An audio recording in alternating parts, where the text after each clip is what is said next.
Hello there again, friends, and welcome to Unit 8, where we will be applying all of our nutritional expertise as it grows here to feeding horses. Highly recommend reviewing the textbook chapters that are related to feeding equine. Kind of help you gain some additional context to the video lecture that we're going to have here. I'll let you quickly review the objectives kind of on your own here.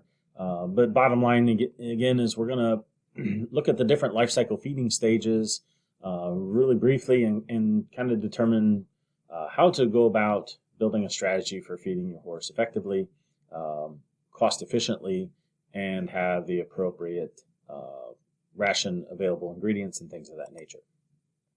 So let's look at requirements first.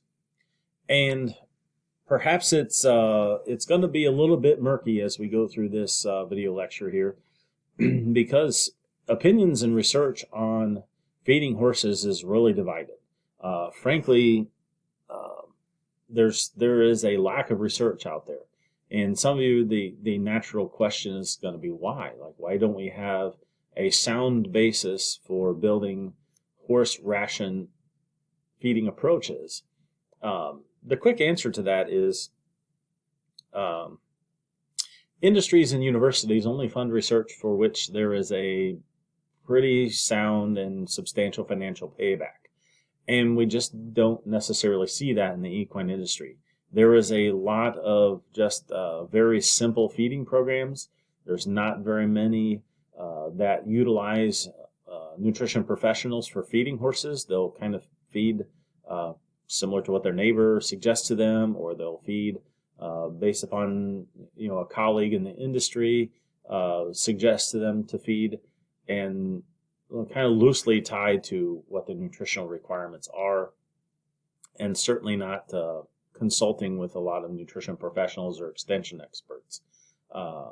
So there's just not a sound basis for developing a lot of the equine nutritional requirements. And it varies a little bit with breed, and of course it varies quite a lot with the amount of use. So certainly just a backyard pleasure horse has a much different and much lower nutritional requirement than one that you're doing barrel racing with every weekend, or team roping, or going out and working cattle with. So frankly, a lot of the nutritional requirements and a lot of the research is based upon extrapolation data from other livestock animals that are much more highly researched. Some of it based on ruminants and some of it based on monogastrics like the pig especially.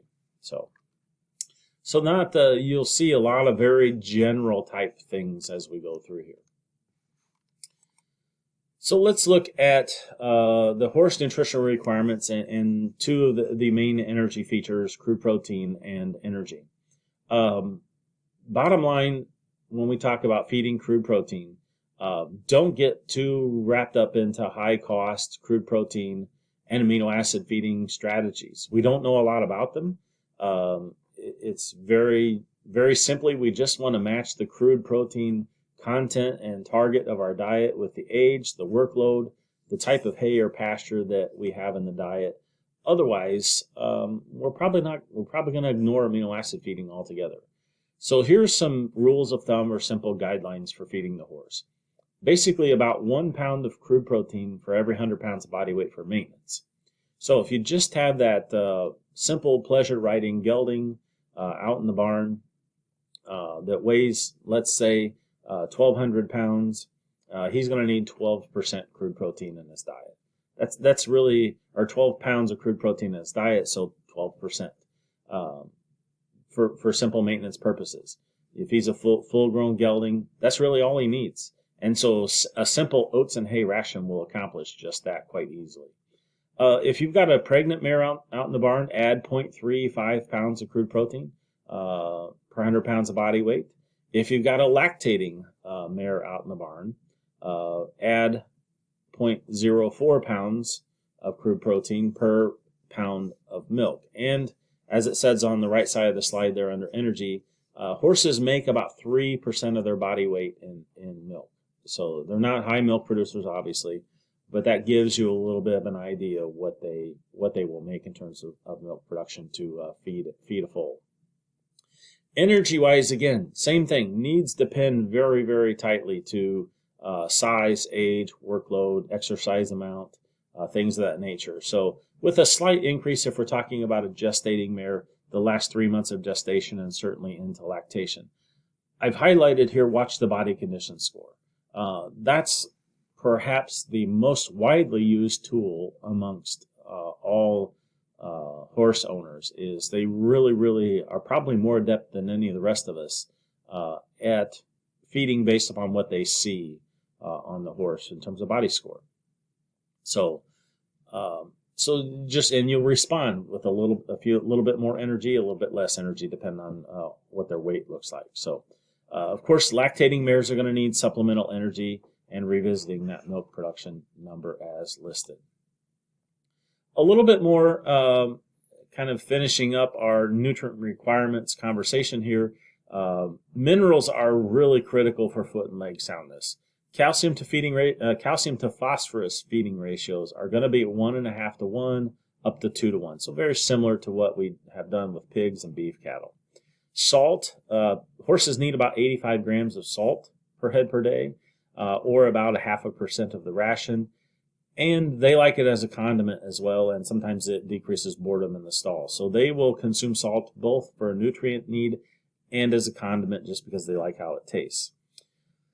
Typically speaking, for as far as the trace minerals go, a simple trace mineral block, one of those brown salt blocks or salt bricks, will pretty much cover all their trace mineral needs all the time. There's really, really sketchy and lack of data to support specific recommendations here. Vitamin feeding, also very limited. Almost all vitamin feeding guidelines for horses is pig research. So if we look at the vitamins A and D, if you are stalling your horse on a regular basis and they're not getting outside on pasture in the sunlight, pasture provides a lot of vitamin A. Sunlight is your vitamin D. Then you need to supplement that in the barn. Vitamin E is as always, very, very important. It's tied to a lot of your health metrics. It's important in muscle and fat tissue development and works really well to make selenium uptake appropriate. And then your B vitamins, again, are all based on swine data. So you need a little bit, which in most prepared feeds, all of this is going to be properly balanced. So anything that you go buy at your favorite local farm store is probably most likely balanced correctly for as long as you feed it according to directions for the horses. So let's talk forages. Again, very important component of the feeding program. Hay and pasture, again, about 1 to 2 pounds per 100 pounds of body weight. And quality is really critical when we talk about hay and pasture. Anything moldy or dusty is going to equate to colic and impaction. Impaction basically is where the digestive tract, especially the large or small intestine, gets plugged and stops moving. And you may not necessarily need the highest quality either. So don't think that we have to go out and buy the absolute best quality hay possible on the marketplace and spend a bunch of money. Again, that standard backyard gelding that you just ride for pleasure just needs an average quality grass hay, and that will be sufficient. Again, the higher the workload, the more exercise that they get, the better quality hay that you should provide. So what grasses do horses really like? Well, any of the first four here are outstanding for horses. Brome, Bermuda, orchard grass, Timothy. You see a lot of orchard grass hay around here, a lot of orchard grass Timothy mix. Even some decent quality fescue will be sufficient for most horses. But we have a little less brome and Bermuda grass in this neck of the woods in terms of availability. Legumes in a pasture mix with grass. Alfalfa is really, really the prime player here. We don't need to get a high concentration of alfalfa though. Don't get carried away in spending a lot of money putting alfalfa in your pasture. Just a little bit will supplement that protein just enough. So if you have great quality pasture with some decent legume in there, it's going to minimize a lot of your grain supplementation needs and almost eliminate it, except for if you've got weanlings, yearlings, lactating mares or performance horses, something like that. Clover is okay. Horses sometimes have an enzyme that reacts to different things and components in clover and makes them salivate really nasty. So You'll find horse owners don't tend to prefer clover hay. As it relates to feeding concentrates, of course, oats is the most popular and most widely used grain and energy source. Make sure that they are clean and of high quality, because if we have dusty oats, again, we're going to deal with colic types of risk. Roll or crush as needed. Most horses don't need this. Unless you get to senior horses that are losing their teeth, you might need to roll it, or unless you need to increase digestibility, then you might need to have rolled oats. Oats are in general less energy dense than corn, and so less likely to put a lot of weight on them. Certainly corn is going to be prominent, a little less widely used, but you better process it to some degree, otherwise it's not very effective. Horse owners tend to shy away from very much corn because it's so energy dense and creates a lot of hyper horses. But it is a good bit cheaper than oats, and you'll find it pretty commonly used in a lot of your prepared feeds.